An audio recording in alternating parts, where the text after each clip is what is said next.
On This Week in Enterprise Tech, Azure runs out of addresses. It's Microsoft versus Microsoft. There's one Wi-Fi ring to rule them all. And oh, data breach. Twice on the set. Netcasts you love. From people you trust. This is Twit. Bandwidth for This Week in Enterprise Tech is provided by CacheFly at CacheFly.com.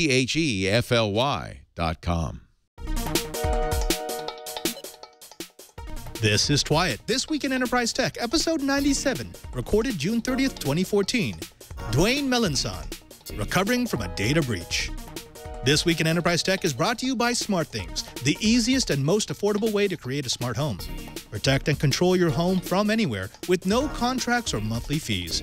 For 10% off any home security kit, visit smartthings.com/twit and use the code TWIT10 at checkout.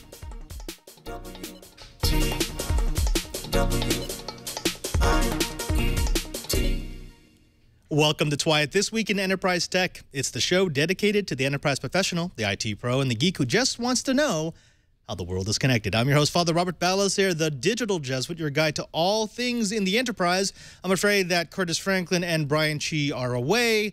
They told me that they just don't like you anymore and they never want to see you again. Seriously, they're on vacation. They'll be back next week. Let's get right into the news. Blip 1, in the first of what is sure to be many litigious offspring of the Supreme Court's decision against Aereo, Fox is now using the case against Dish Network in order to, well, strengthen their already in progress legal battle over the latter streaming content to their customers over the internet. Though supporters of the broadcast networks were just a week ago assuring the public that the case against Aereo was only about the illegal rebroadcast of unlicensed copyright material and that it would not affect consumer choice or the growth of services on the internet, it's interesting to note that Dish is licensed to broadcast that content and that the suit against them is solely because they decided to offer that same content over the internet. Oh, hey, Facebook users, have you recently felt a bit more angst-ridden than normal? Well, it may not have been you. It might have been Facebook manipulating your brain. That's right. In an experiment that it conducted earlier this year, Facebook injected the feeds of nearly 700,000 of its users with negative content to see if that would make the posts that they wrote more negative. The researchers believe that it did. The mood of the posts seen in the news feeds of the experiment subjects moved like a contagion into the posts of the said subjects. The paper appeared in the proceeding of the National Academy of Sciences, and Facebook has responded to sheepstorm criticism and indignation of the study by essentially saying, meh. Also, Cisco wants a bigger piece of the collaboration pie. Last week, the networking giant announced that they acquired Assemblage, a firm that specializes in browser-to-browser collaboration tools with no installation footprint. In a post on their blog, Cisco explains that Assemblage is part of their mobility/cloud and Internet of Everything strategy. Since Assemblage's technology requires no downloads, plugins, or installations, it sounds like a perfect complement to Cisco's hardware-centric approach to communications. And finally, the FBI's Internet Crime Complaint Center, or IC3, which becomes ICE in elite speak, is warning businesses against a man-in-the-middle email scam that is now making the rounds. Using a spoofed email to request wire transfer payments for goods and services delivered, this man-in-the-middle scam is essentially a version of the old Nigerian email scam that specifically targets businesses that deal with overseas suppliers. While the losses have been relatively few since this is a scam, the losses have been higher per business scammed. There are now at least 3 companies that have fallen victim to the ploy to the tune of $1.65 million. The FBI has been working the case and have now tracked back the IPs of the original emails to, where else? Nigeria. Now let's get on to the Enterprise Bites. I welcome to the show Joseph Panettieri, the tech media entrepreneur who is also an official co-host of Tech News Today. Joe, thank you for coming back on the show. Padre, thanks for having me back. Now, we've got a couple of interesting stories to cover. You feel like doing some tech news? Yeah, I'd love to do some tech news. Where do we want to start with? You want to talk a little bit about Windows Azure, the cloud, I'm thinking, IP version 4 or 6? That's a good place. Let's start with that because, you know, for a while now we've been knowing that the IPv4 cloud is falling. The sky has been going to crush us, and we should switch to IPv6. In fact, one of the biggest proponents of IPv6 was Microsoft itself, saying, look, businesses, if they're going to be responsible, they should start moving over their IT plants to utilize IPv6. Well, guess what? A few weeks ago, Microsoft ran out, well, sometimes, of IPv4 addresses for their Azure server. Now, according to the Microsoft blog post, their Azure cloud services have become popular to the point in which they can no longer consistently feed US-based services with US-associated IPv4 addresses. They've resorted to stealing non-US associated IPv4 addresses for some US-based services during times of, as they say, dynamic situation. In one documented case, Yahoo users in the United States found themselves looking at the Brazilian portal in Portuguese because of geolocating cache. Now, Joe, I got to ask you here, why in the world isn't Microsoft using IPv6 for Azure? That is the question of the day, isn't it? And, you know, let's just up the ante. You know, what's been interesting here is you don't see a lot of other big cloud service providers poking fun at Microsoft, because I think a lot of Microsoft's rivals in the cloud are guilty of this same, I don't want to call it a crime, but come on, folks. Can we get to IP version 6, please? You know, it's so strange because Microsoft was one of those voices saying, oh, yeah, we're dual stack for everything. I mean, Windows, of course, we support IPv6 and all our services are IPv6. And if you're responsible, you move to IPv6. So it was strange because when I first read this news, the first thought that went into my mind was, wait, they're still using IPv4? Now, okay, to be fair, it does kind of make sense because there are some services out there that specifically want IPv4 addresses. Most of the services are dual stacked in some way, so it's not as if it's impossible to reach those services. It's just it's impossible to reach them with an IPv4 address that's assigned to the U.S. Now, here's another question for you, Joe. This is actually a not insignificant problem for Microsoft. They've been pushing Azure really, really hard. In fact, just a month ago at TechEd 2014, which Curtis Franklin was at, he could actually tell us about this next week, they were saying Azure is the future of Microsoft. They're saying we're doing everything in the cloud. We're pushing everything into the cloud. So to have this happen so soon after that big push, it's kind of embarrassing, no? Yeah, I think it's embarrassing. And you know what? Another push will be coming. Don't forget, you got the Microsoft Worldwide Partner Conference coming up in July. And without a doubt, this whole cloud first message will come through loud and clear there. And remember, Microsoft attracts thousands of channel partners to that annual conference. And I think what you're going to hear is historically, Microsoft has spoken most about Office 365 at that conference as part of a cloud strategy. Now you're going to hear much more about an Azure partner program and a big push in the enterprise. So you're exactly right. Microsoft's making this big push already. It was at TechEd. Now we're going to get another wave of it at Microsoft Worldwide Partner Conference. So they better get their story straight with IP version 4 versus version 6 and which portions of their cloud stack support what.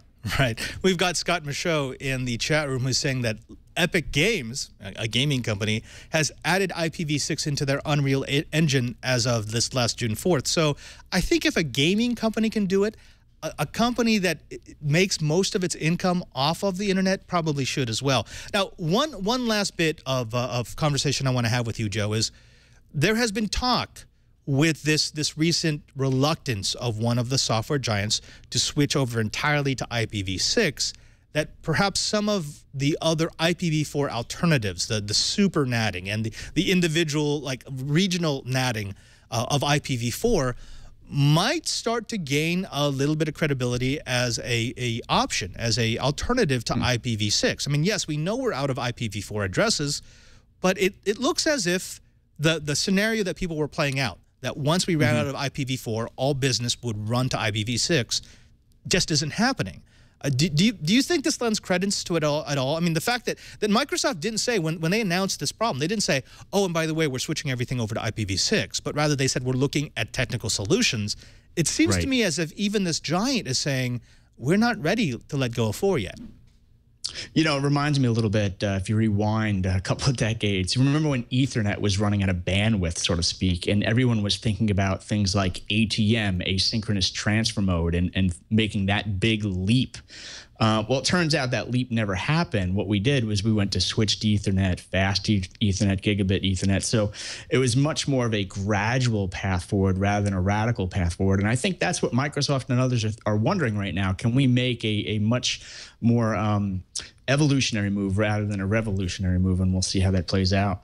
Right, right. And then of course, we've got the rivals. We've got Amazon with cloud compute. We've got Rackspace with their IPv6 offerings. Even Google is pushing into the IPv6 space with all of their online offerings. It will be interesting to see whether or not Microsoft will be dragged along kicking and screaming. Who knows? Let's jump on to the next Enterprise Byte, and that's about one Wi-Fi to rule them all. Yeah, this is sort of a hometown story, which is why I wanted it in the doc. The California cities of San Jose and San Francisco have announced that they are linking their free public Wi-Fi networks so that users can seamlessly transit from one system to the next. Now, the two cities, which are actually separated by an hour drive, will be using the Hotspot 2.0 standard to offer a single 5-minute sign-up that will allow users to either use the San Francisco or the San Jose system without further setup or configuration. Now, Hotspot 2.0 is a standard that has been developed to make Wi-Fi more like cellular communications. You know how your cell phone jumps from one tower to the next? This is supposed to mimic that functionality, where your Wi-Fi connection will jump from one AP to the next, one network to the next, without needing to reconfigure, without needing to re-authenticate. Now, it only works for iOS and OS X technologies at the moment, but they are expanding it to Android and Windows in the near future. Joe, I wanted to bring this up to you because there are more and more models that are like this, which is we no longer want to be a singular Wi-Fi island. We want to be part of a bigger network, which we think will draw you to us. Do you see this as a trend that will continue? Well, Padre, I have a surprise for you. You're going to like this one. About 7 years ago, give or take, I worked for a media brand called Muni Wireless, Municipal Wireless. At the time, what we covered was cities going to Wi-Fi and public broadband. Great topic. And back then, we ran a few conferences, and one of our theories back then was, yeah, as you go from San Francisco to San Jose and then even down to LA, wouldn't it be nice if you could do some Wi-Fi hopping and basically maintain all your system configurations and everything else and move from one Wi-Fi network to the next? And those systems never really materialized because we had a few setbacks when it came to cities rolling out Wi-Fi. Number one, some of the projects actually went bankrupt or went belly up. And number two, we saw the rise of free Wi-Fi at Starbucks, at Mickey D's, McDonald's, of course. So I think it'll be interesting to see whether this, it's almost this wave 2 of municipal wireless that's gaining some momentum now. And I would love to see this ubiquitous access offered. But I think I think we're still dealing with islands, Padre. I really do. I really think that each city is still trying to get Wi-Fi right before we can even hope to jump from one city to the next without these changes happening. Yeah. Now, one of the things that I've noticed about the system is it's kind of a nightmare for IT managers. As an IT person, I like the idea of having Wi-Fi networks that are connected. So I have a single set of credentials that can jump from network to network to network. And the cities love it because they think it's going to increase revenue. I mean, if you add a layer of convenience to anyone who might be visiting your city for business, there's premise to say that, yeah, that they'll spend more money, or yes, they'll do more business in our cities. Here's the problem, Joe. As an IT person, I have serious problems with an open network, an unencrypted network that uses authentication but depends on individual users to make sure they use some sort of encryption back to the enterprise. Where I see this being used is in BYOD, in mobile workers who are going to be connecting back to the office. And unfortunately, most workers still don't use proper security protocol. Yes, it's more convenient, but to me, it almost seems as if it's now more convenient to bork your enterprise security. I mean, is there any way to address that? I mean, this is one of those things. I tell people never log in from a public Wi-Fi access network. It's just not safe. But this is going to encourage more people to do just that. I think it'll encourage that. Plus, you look at the cloud applications, Box, Dropbox, file sync, file sharing, and now, so they're going over public networks, and now they're using publicly available SaaS applications outside of the corporate firewall. And yes, we could see a lot of problems going forward because corporate IT somehow has to clamp down. Right. We've got Chibert in the chat room who should be on vacation but is here because he's a workaholic. But Chibert is saying, well, those public networks never really handled the load well for him. So he always used LTE, his own LTE. And I know in San Francisco, there are actually a couple of enterprises right next to me that I can name off that have a policy of not allowing their users to log in over anything except the company-issued LTE modems that they give them. It's part of the issue. It's more expensive, but they figured since they can control the end-to-end security using the built-in encryption inside the dongle, that the inconvenience is worth it for the added security. Do you think we'll ever reach a point where the larger enterprises are just going to say, look, just no Wi-Fi, period. We will never allow you to connect if you're using anything that's even remotely public? No, I don't think we will ever get there. I just think people who have devices now have an assumption of connectivity. And when that connectivity goes away, the employee goes away. So I don't think we'll ever get to the no Wi-Fi stage. Yeah. Oh, well. All right, let's move on to the next story. I mean, Wi-Fi is cool, but you know what's even cooler? When Microsoft beats up on Microsoft. Yeah, we've got a story here from Network World talking about how LA County was in the process of updating its systems to all on-premise Microsoft Exchange servers. Now, during this deployment, they halted it at 12 of 32 departments because they thought maybe it might be a good time to evaluate Microsoft Office 365. Now, they were able to evaluate 365 against the Exchange servers that they already deployed in those 12 departments. So this was a fair test, and the results, well, surprised them. The Exchange server deployment was part of an email platform unification that was started 3 years ago to get different departments using the same communications platforms and take advantage of the more advanced UCS features. Now, at the time of the planning, which again was 3 years ago, they looked at cloud offerings and they said, look, they're just not mature enough. They're not stable enough. I don't think we can trust them. We want more data. Now, 3 years later, they looked at it and they've realized, yeah, they're going to go with Office 365. Now, this is actually pretty big. I mean, LA County is huge. 32 departments in LA County is a big deal. And on-premise required, as they found out, costly migration services, storage hardware and policies, significant colo and disaster recovery costs, whereas they saw 365 as a way to pay one price, one licensing, and get all of that plus Office 365. Now, Joe, I want to throw this over to you because it seems to me that this is the strategy that Microsoft wanted to pursue all along, to make things so dead simple to put it in the cloud that people would finally say, oh, yeah, that's so much cheaper. Why aren't we doing that? Yeah, I don't know if the word is cheaper. I do know this. I think the key focus area is predictable. Governments, enterprise IT organizations, they all want predictable costs now. And they want predictable reliability, a predictable experience. And they're figuring out that out in the cloud, you can get those services far more predictably than you can on premise. Yeah, yeah. The other big sell here was mobile and UCS. When they were looking at Office 365, they said, wait a minute. Exchange Server gives us the predictability of having something on-premise, and that's always good.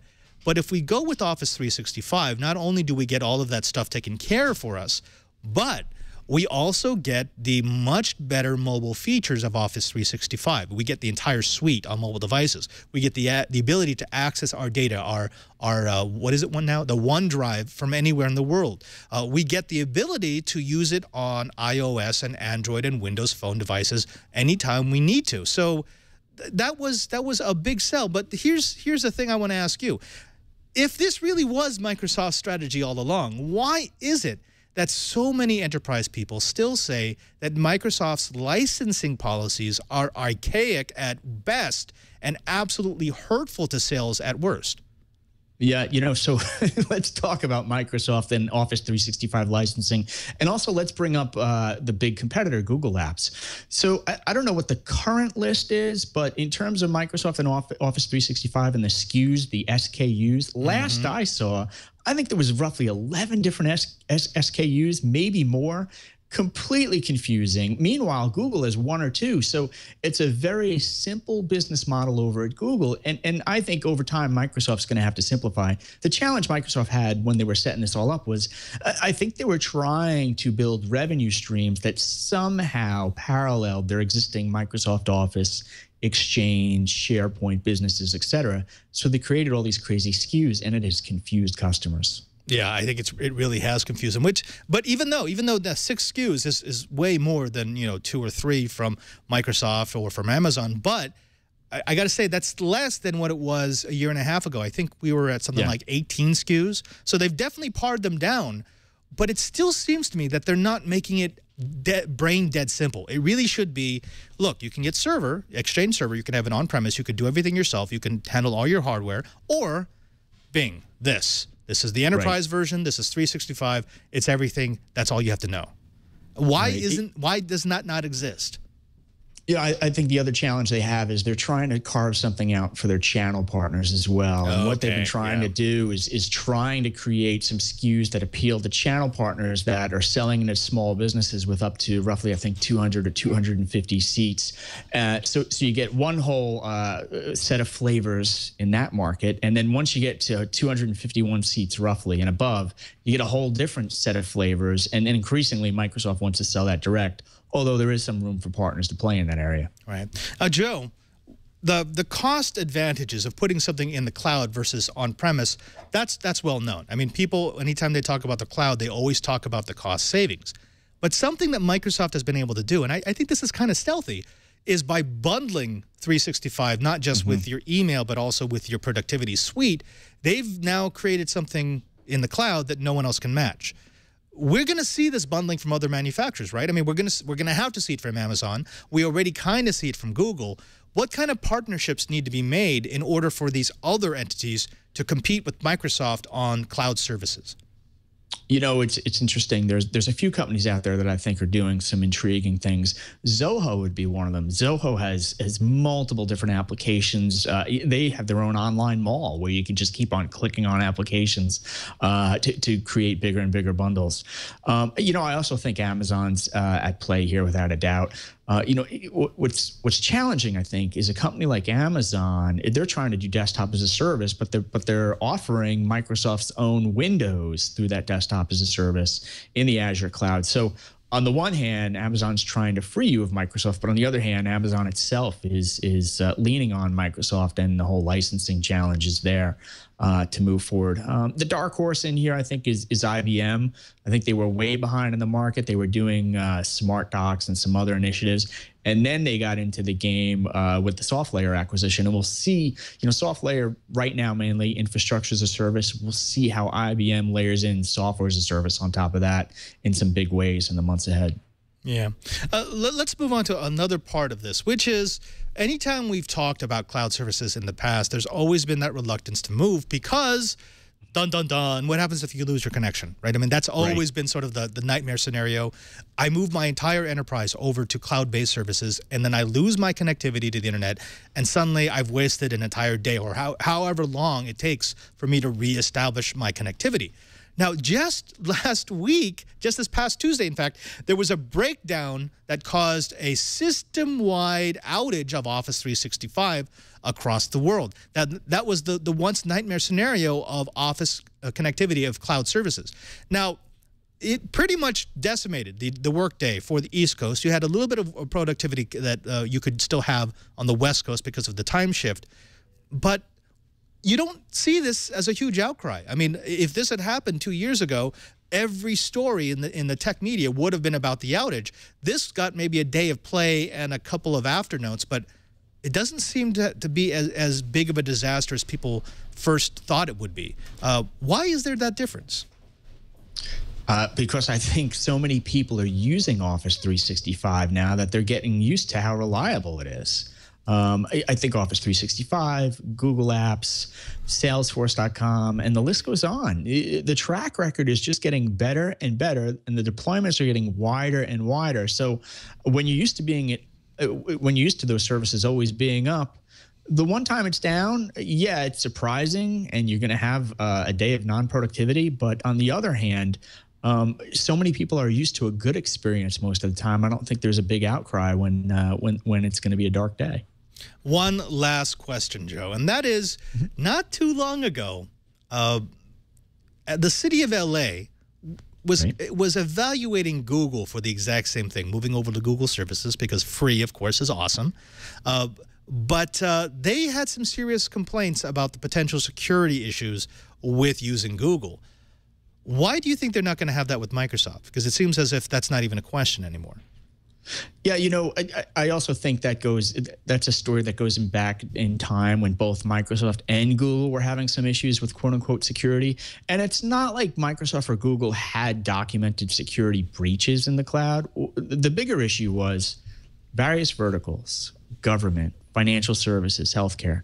They have these various compliance mandates that the cloud services took a while to catch up with. It's sort of a checkmark box. Do you comply with this various mandate? And you've got to be able to check that box, yes. Now most of the major cloud services led by Google, led by Microsoft, are able to check off those boxes. Yeah.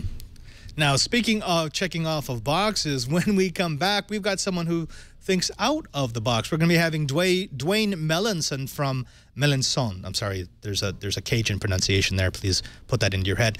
From Tripwire, who's going to be explaining to us what you need to do to establish trust after a breach. But before that, I thought it might be a good time to talk about the first sponsor of the Twilight Riot, and of course, it's SmartThings. Now, if you've been watching developments in the connected home, then you've probably heard about SmartThings. They've made quite a bit of buzz in the last couple of months.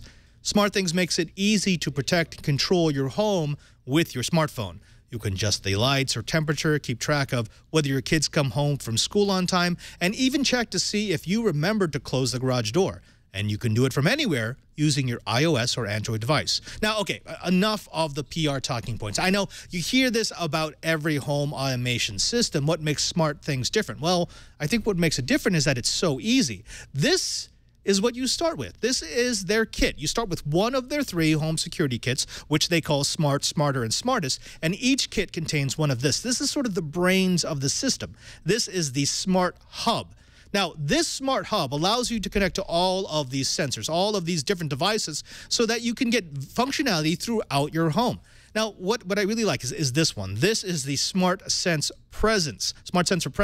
This allows you to well, just know, your hub will know when you're actually in the house, when you're actually near your devices, and you can program it to turn things on and off depending on what kind of activities you plan on doing. You plug your SmartThings hub into your router, you add the sensors, the switches, and the outlets as instructed by the SmartThings app, then you enjoy remote control of all your things. Now, here's something else I really like. In addition to all these sensors, in addition to the motion sensor and the multi-sensor and the hub, you get to use the devices from some of the most popular home automation vendors currently on the market.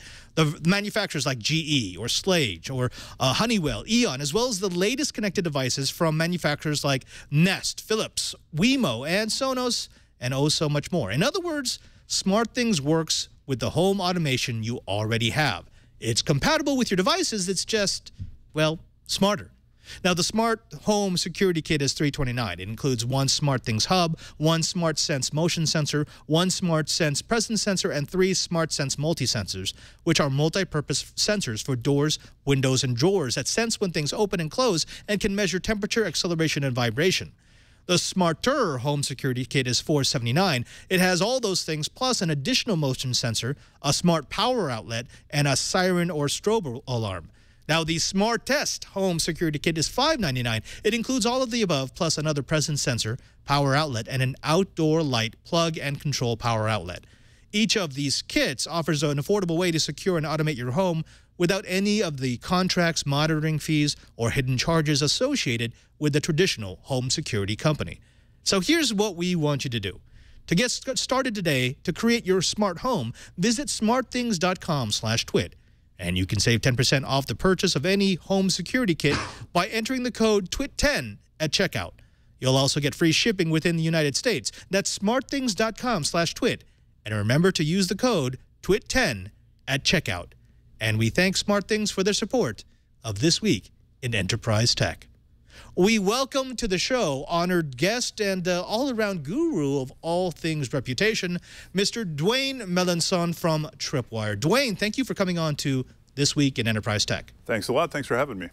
So, Dwayne, you are the Chief Technology Officer at Tripwire. You've been doing this for 25 years. You've been giving presentations on reestablishing your reputation after a breach. You've been giving presentations on how to protect yourself from a breach, or even how to diagnose how a breach happened.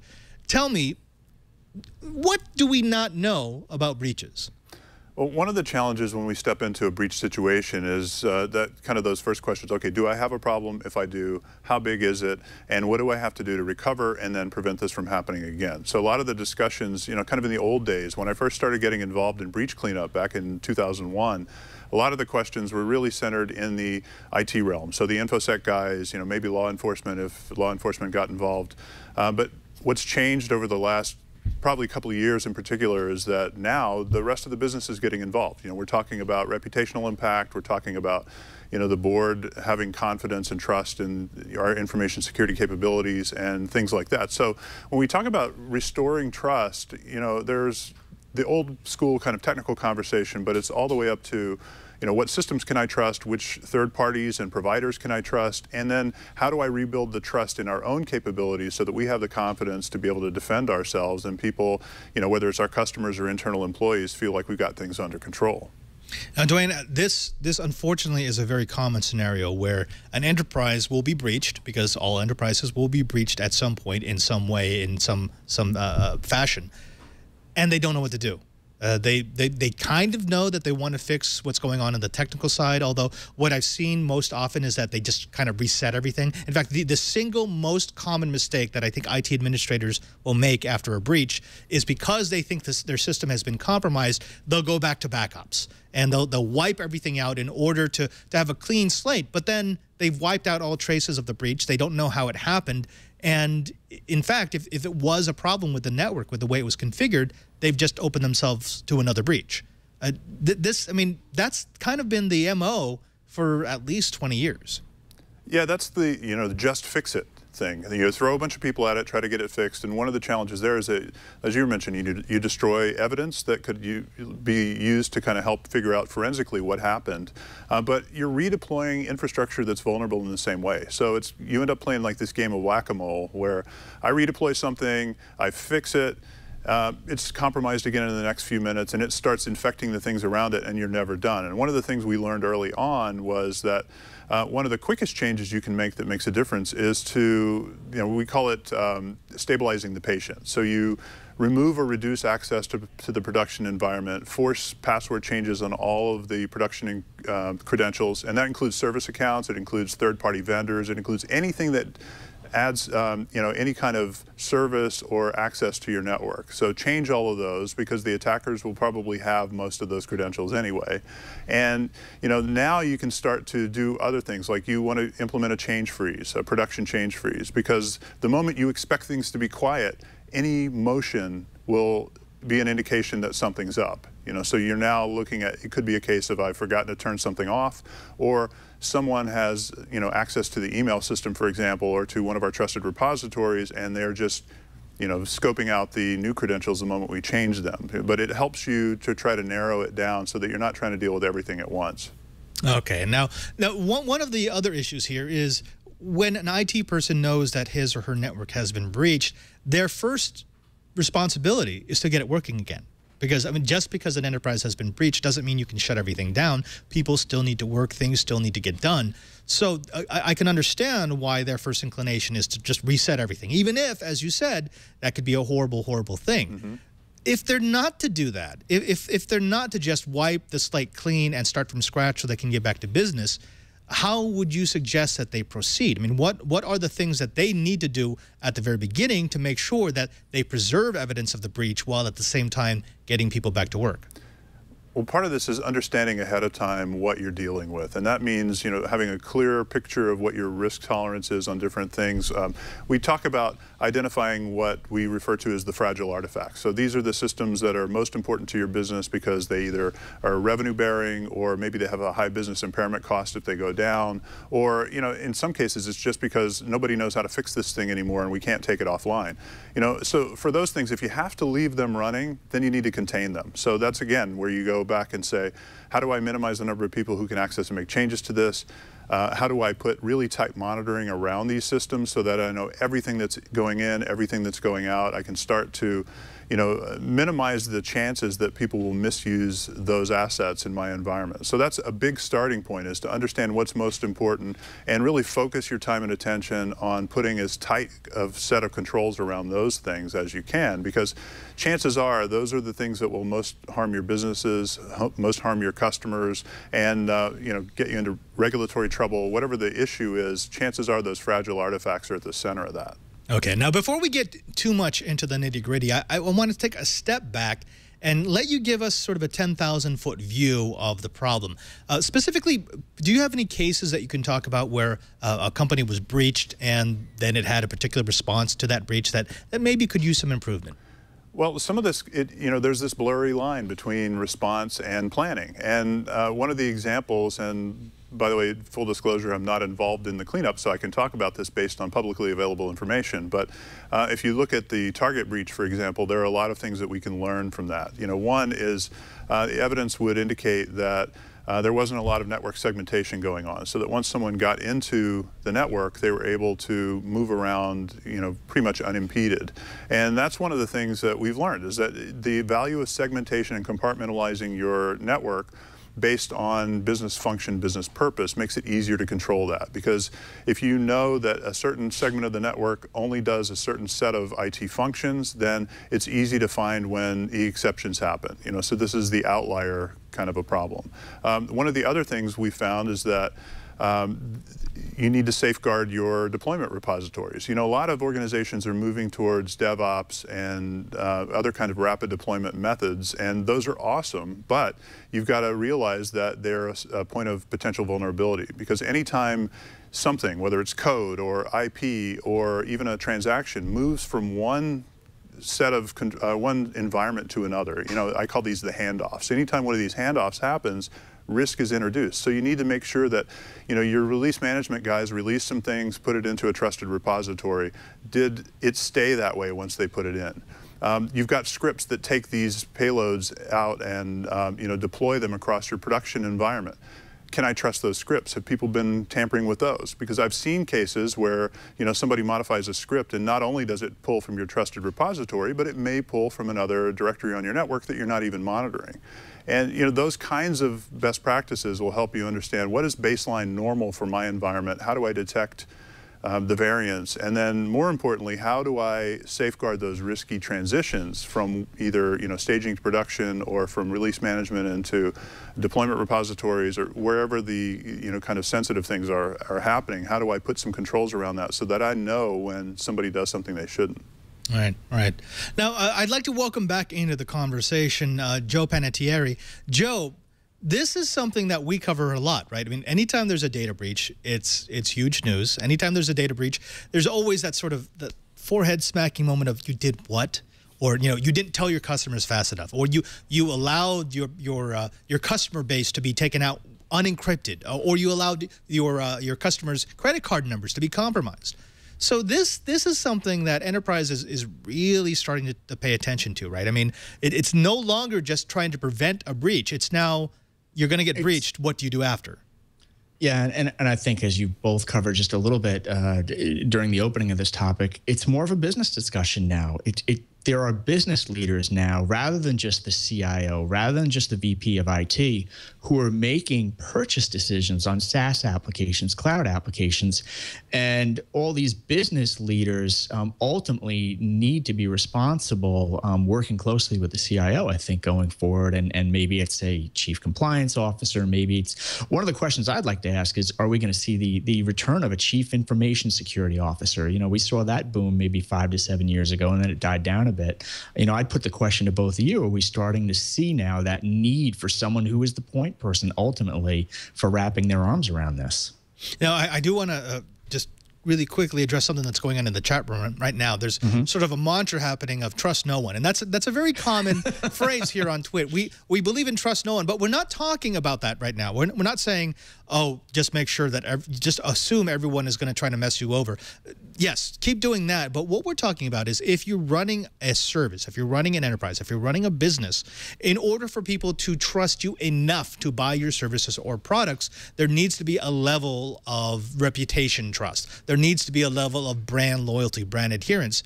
And that's, oh, thank you, Brian, for that, bringing that in. That's very trustworthy. Oh, I'm sorry, back to what I was saying. But that's what we're trying to repair. So once you've had that breach, how do you fix it? I want to go back over to you, Dwayne. Can we specifically talk about Target? Because I think that's the one that's freshest in people's mind. What happened? How did the breach occur? And how did they respond? Well, it's very complex, but one of the things that happened was that credentials from a third-party contractor were used to gain access to the network. They were able to do some reconnaissance. They were able to access the cardholder environment, the PCI environment. They were able to poison the deployment repositories and get some malware deployed to all of the stores using Target's own automation systems. So there are a lot of issues here, and there are things like good network segmentation would have kept people with any credentials from accessing the POS environment without being noticed. So having a very flat network can be a very bad thing because it allows people to just wander around and it makes it hard to tell what's going on. So that's one aspect of it. I got to say, in their favor, they were actually very proactive in communicating. So one of the challenges there, though, is that the moment you start to try to communicate and be transparent early, you're going to be wrong, because we don't know a lot in the early days of these, after a breach is discovered. There's a lot of investigation that needs to happen before you know the full story. And so one of the things that I urge people is to, understand what your communication plan is ahead of time, understand how you're going to communicate this, who the spokespeople are, so that you don't have speculation. Defer. If you don't have facts, don't you kind of reduce that tendency to speculate, because speculation can get you into trouble. Because one of the things that will happen is it'll turn on you pretty quickly. You'll say, oh, we're very transparent. And then the moment you get new information and you change the response, people think, oh, well, are they trying to deceive me? When in fact, you're just responding to new information. So be very careful with how you respond publicly, because as you mentioned, trust is the issue here. And if people feel like you're being genuine and you're sharing, it can go a long way. I think one company that did a great job of that was Zappos. They did a very credible job of responding, being transparent. There was, kind of in my audit world, we look for tone at the top. There was tone at the top, the president on down, consistent communications internally and externally. They didn't speculate.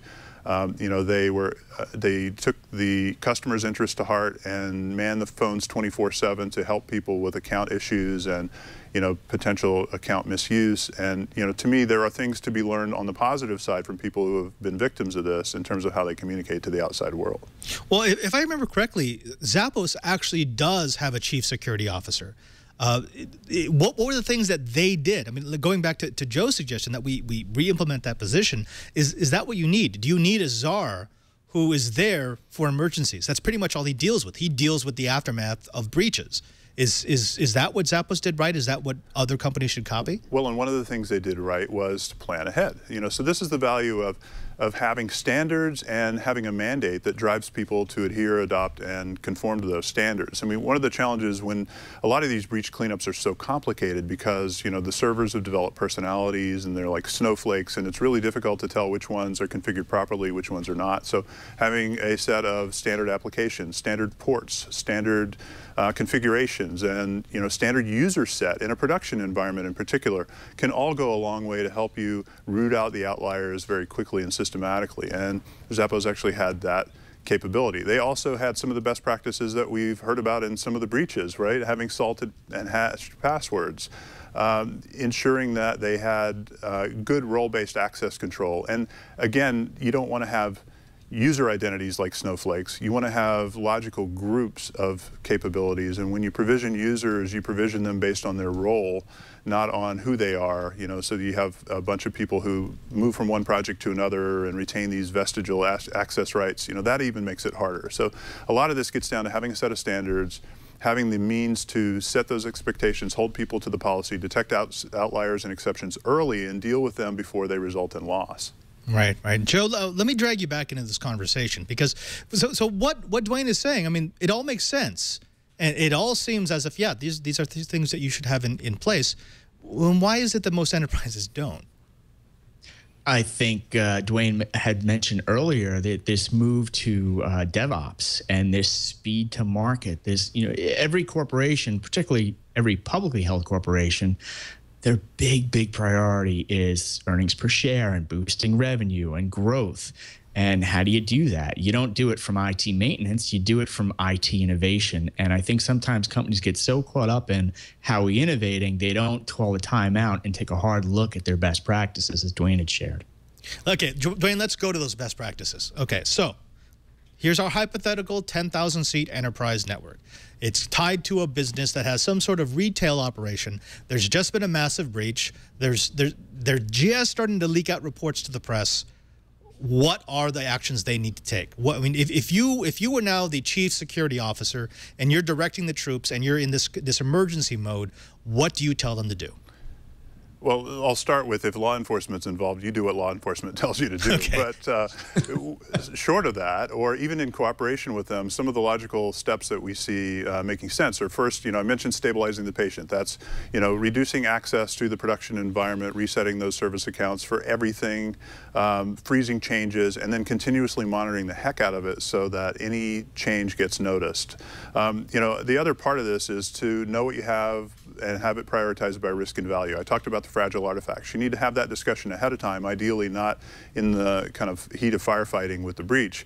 And that it needs to be a business discussion, because you need to make trade-offs. You're not going to be able to deal with everything at once, and you need to have a good, consistent means of evaluating which things you're going to deal with, which ones you're not, which things are safe to take offline, which ones are not.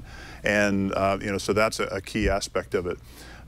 The next area is where standards come in. You need to be able to figure out the difference between good configurations, bad configurations, good users and bad users. If you happen to have standards in place, or you've got a really robust deployment and build library system, you can use that as a frame of reference. One of the other things that we've had to do with a lot of organizations is to go through their deployment cookbooks and recreate critical infrastructure from scratch so that we have a good baseline to be able to compare it to. So it's, hey, go configure one of these things to the way that we would deploy it if we had to redeploy it today. Let's take a snapshot of that. Let's compare it to what's in production. And then we systematically do what we call a reference node evaluation, where we evaluate each one of the systems in there looking for variance. And then we can root out the highly critical servers and systems and network devices that have signs or symptoms of tampering, and we aggressively go after those to take them out of the environment and replace them with something that's hardened and that we can trust. So once you've done that, you can start to systematically go through and take out the bad apples that are poisoning the rest of the barrel. And it's really difficult. It really takes a long time. The more systematic you are ahead of time, the easier this gets, because ideally you're detecting this variance and these issues early before they spread across your entire environment.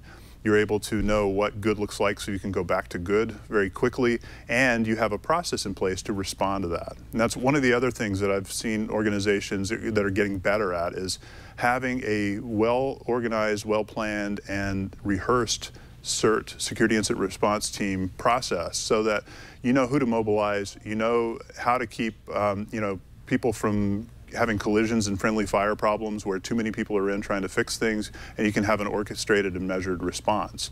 So that's really kind of the front end of this, is to isolate the environment, figure out quickly what highly critical assets have been compromised, and then put together an organized and orchestrated response. And then there are a bunch of steps that come in after that. Right. Now, Dwayne, we've got Retro D and Cychops in the chat room who make a couple of very important points.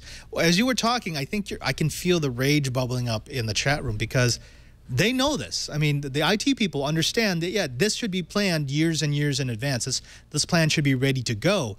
But as Cychops points out, spending on this kind of security is not high on the executives list. I mean, unless it's a piece of hardware that you'd say is the magic bullet and will fix all things, they're not going to authorize it. You've got Retro D saying, look, what do you do with a group of people who keep screwing up the fundamentals? What you're talking about are fundamentals of good security policy.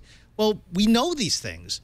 So why is it, and I say this respectfully, why is it that we need someone like you to keep giving seminars about things that we should already know? Well, again, I think something that shifted is the tone of the conversation. So in the old days, it was techie guys trying to get budget to do techie things. And now I think we've got an opportunity. You know, if your organization's anything like mine, your CFO, your COO, you know, business executives have an iPad. They probably have the Wall Street Journal on there, and every now and then they probably forward you some high-profile breach story and say, oh, are we okay on this, or do we got to worry about this?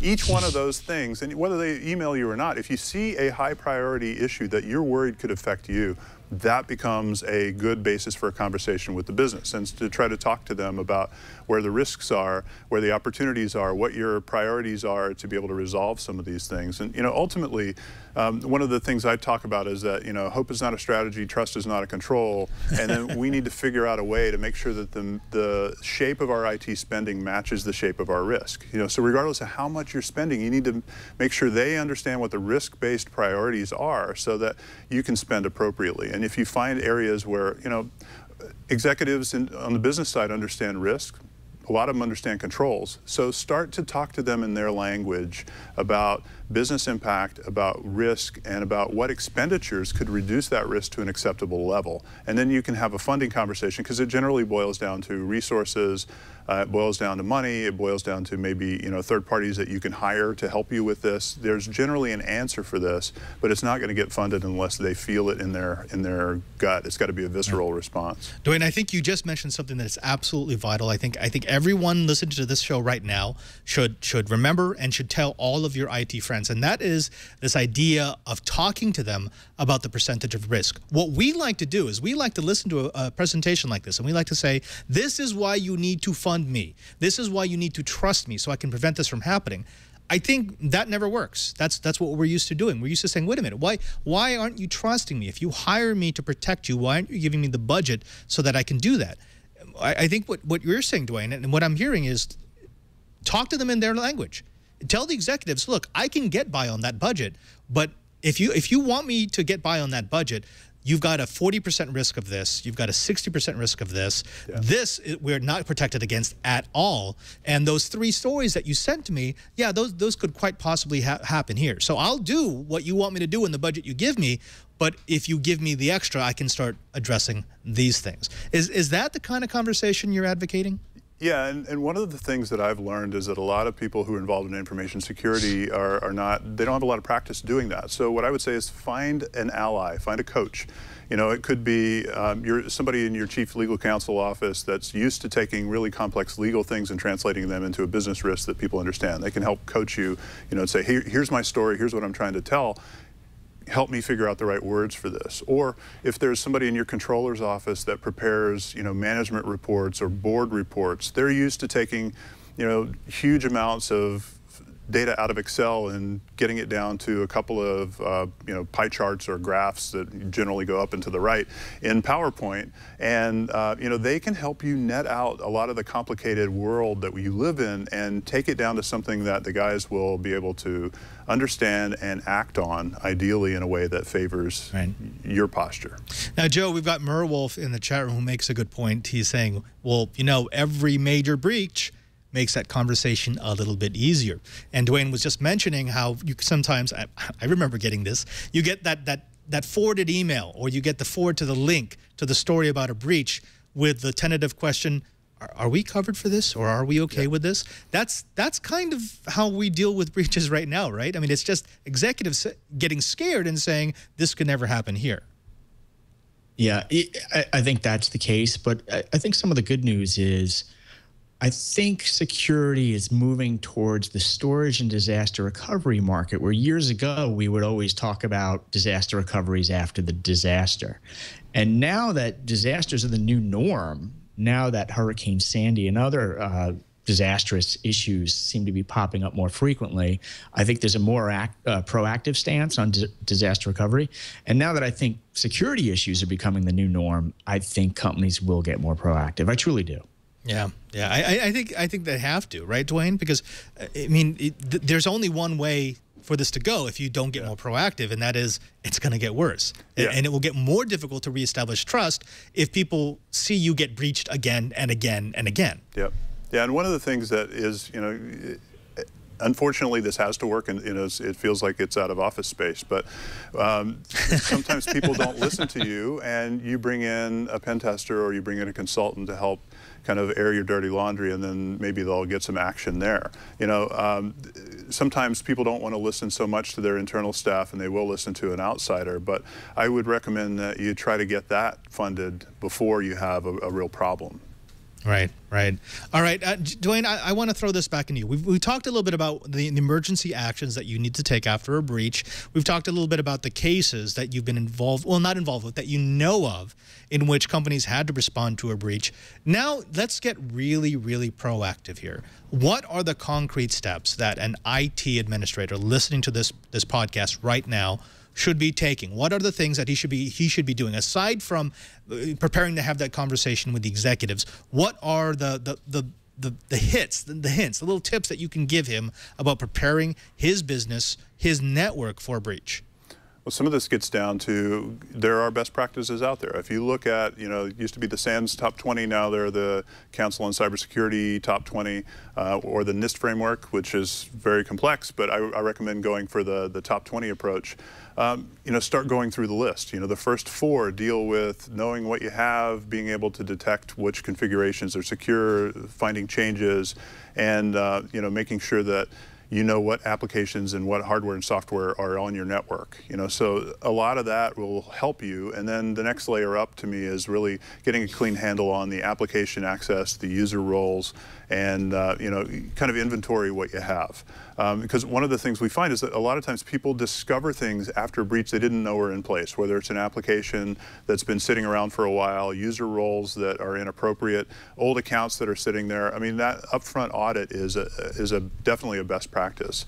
Another thing is to try to, as much as possible, drive toward a set of standards, because then your life gets easier. You can start to manage things as herds instead of pets, and it takes the complexity of your life out of this. The other part is to make sure you've got a clear idea of what's most important to the business and that you've got a risk ranking.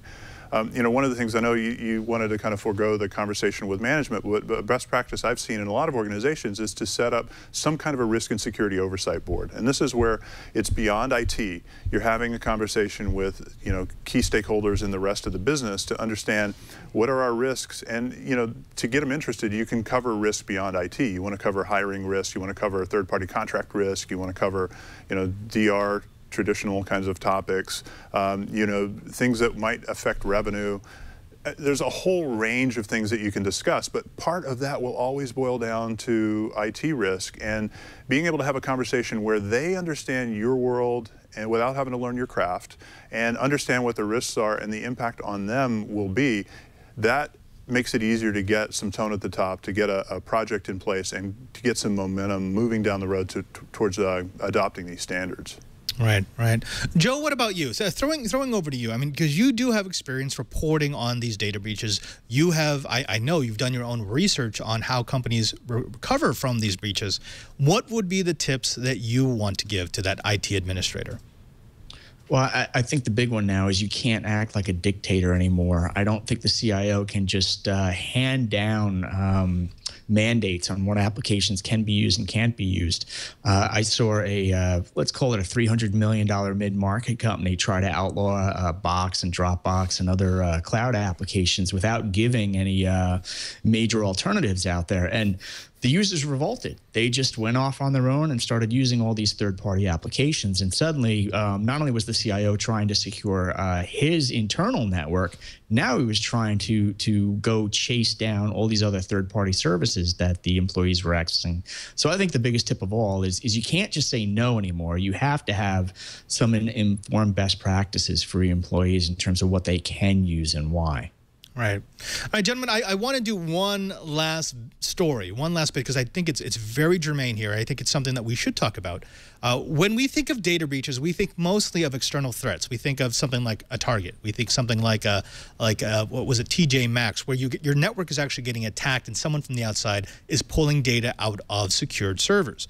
But there's a much worse scenario, and that scenario is what happens if your data breach comes from the inside. Again, from Network World, we've got an article here talking about how they did a survey of about 693 IT professionals. And what they found was that 60% of those IT shops have no dedicated funding or plan to fight insider threats to data security. Now, we spend millions on firewalls. We train in intrusion prevention and detection. We even have a handle now on advanced persistent threats. But this is one of these things that I think no enterprise wants to even admit, much less fund. Let me throw it to you first, Dwayne. The insider breach is something that's incredibly to protect against because, of course, insiders need to be able to use the network. Yeah, and this gets where, again, I may sound like a broken record on this, but it gets down to making sure that the roles and access is appropriate, that you know what normal is. Because if you suddenly see somebody grab, you know, a boatload of records out of a database where they really shouldn't be and they never have before, or you see access from, you know, people who never accessed your key database from home, and they're now accessing it from home, there are things that will help you understand that you've got a problem on your hands earlier. You know, so a lot of this gets down to how do I figure out quickly whether this is abnormal, and if it's abnormal, I'm going to go investigate. Right. Joe, according to the Association of Certified Fraud Examiners, 5% of a typical organization's revenue will be lost to fraud that's perpetrated by that organization's employees. Now, they are calling this loss malicious behavior by privileged users. That's a nice way of saying people who were trusted to do something and now are doing something else. Gartner suggests 5 methods to combat these breaches. The first was tighter controlled use of shared accounts. So especially if you've got an admin account, it should be tied to a single person so that there's no culpable deniability of who used it. 2, investment in context-driven or time-limited super user privilege solutions. 3, the use of a super user privilege management tool. 4, managed privilege sessions. In other words, when someone becomes a super user, they have access to the internal network, but they lose the access to anything external. And 5, the granular monitoring of shared and super user accounts. So it seems to me as if what Gartner is trying to do is they're trying to protect against privilege escalation. Does that strike you as something that's even possible? I mean, again, when we start talking about regulating IT admins themselves, because let's be honest, that's who we're talking about, you're talking about keeping keys from the people who have all the keys. Right. So I think as you march in that direction, the addition you want to add there is the auditing. The auditing level. So even if you're worried about locking down all these user accounts, and even if you're worried about your IT folks still having some sort of superpower, as long as you're auditing all this, you're still going to find a smoking gun. Back to Dwayne's point about, you know, is this person typically in this database from home and then doing a major download? Or is that something in an audit that would turn up the suspicious activity? Right, Dwayne, I mean, again, this seems like a no-brainer. I mean, that sounds like the things you should be watching for, which are, well, is this user in a place that he should be? Is that admin doing what she should be doing? Why has Susie been administrating this database for the last 15 days when she doesn't even work on databases? Those are the sorts of things that we should pick up on. That's the context-driven tools. But are there any non-technological, more human policy-based approach solutions for that internal breach? Well, there are also things, you know, we talk about supervisory controls a lot in the audit world where you need to have people who oversee things and just periodically review things randomly. So it's not predictable, it's not necessarily even automated.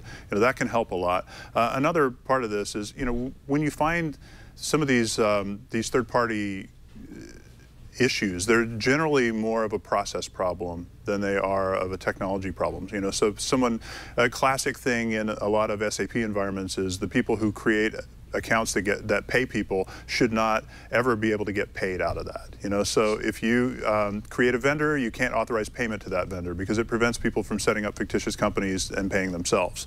You know, so look at your processes, look at your policies. Are there, and again, it kind of gets down to the handoff thing I was talking about earlier. Are there places where there's a phase transition, where there's risk of someone, you know, doing something malicious? Let's sit down and whiteboard some of those, you know, paper trace some of the scenarios and rehearse them and walk through and try to, you know, think like a bad guy and see if there are any opportunities where you could do something that would break the system and allow you to do something you shouldn't.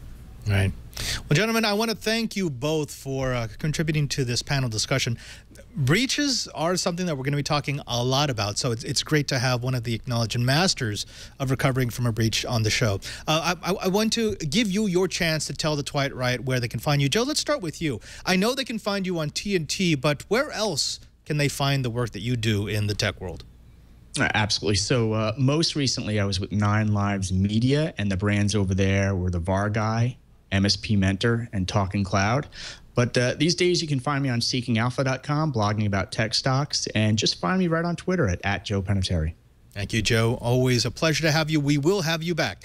Now, Dwayne, I got to say, thank you again for coming in. It's always great to have a guest in studio, especially a guest who is as well versed in his field of expertise as are you. Can you tell people about Tripwire? Can you tell them about what you do? And perhaps you could also tell them where they can find your next webinar in case they want to see a bit more detail on recovering from a data breach. Okay, sure. Tripwire, you know, we help people continuously monitor and reduce the attack surface of their environments to, you know, achieve and maintain compliance. There's a number of things, including scanning for vulnerabilities. But I think the best place to learn about us is at tripwire.com. We also have regular webinars there. I do one periodically on topics that are related to either retail breaches or to recovering from breaches. You know, there's a lot of different pieces of material there. You can also find my opinion out on our blog, which is tripwire.com/blog. I also have a regular column on HelpNet security, and I write semi-regularly on devops.com. And those are places you can find me. And again, Twitter is the best place at @Dwayne. Dwayne Melancon, CTO of Tripwire. Again, thank you. Now, folks, I'm afraid you've done it again. You've used up another hour listening to the best dang enterprise podcast in the world.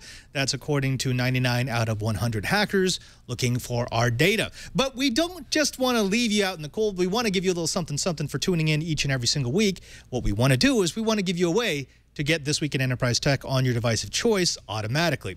If you go to our show page at twit.tv/Twiet, you'll find a little drop-down menu that will give you the option to get this show downloaded in whatever format into whatever device you like. Do you want the audio version into your iPhone so you can listen to it on the drive home?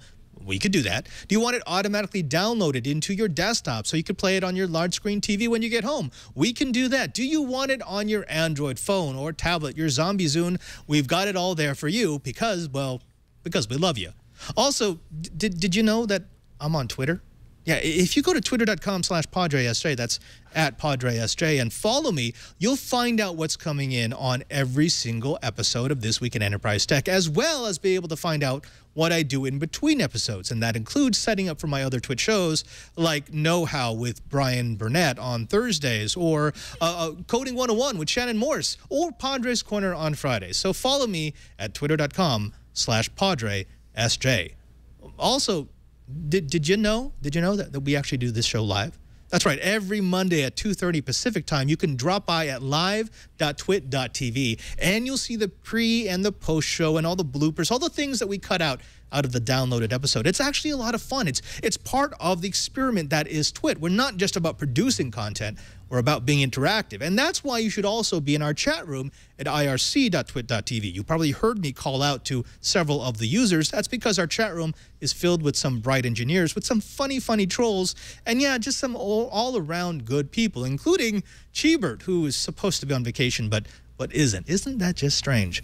Finally, I want to thank everyone here who makes this show possible, to Carson, my super producer, to Lisa and Leo, who are currently on their way to Hawaii, and to Brian Burnett, who, Brian, yeah, that guy. Aren't you taking place of Pirate Jason? I know. I'm filling in for the poor guy because, well, this is what it looks like underneath his eye patch. If it would work, there we go. He has Mad Eye Moody disease right now, and so he's suffering, and I'm just filling in. But good show, Padre. Why don't you put this much work in on Know How? Well, because I mean, no, I just can't.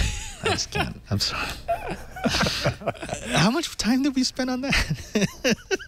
A little bit of time. We are a strange studio. Folks, that's going to do it for us. I'm Father Robert Ballecer, the Digital Jesuit, just reminding you that if you want to know what's going on in the Enterprise, just keep quiet.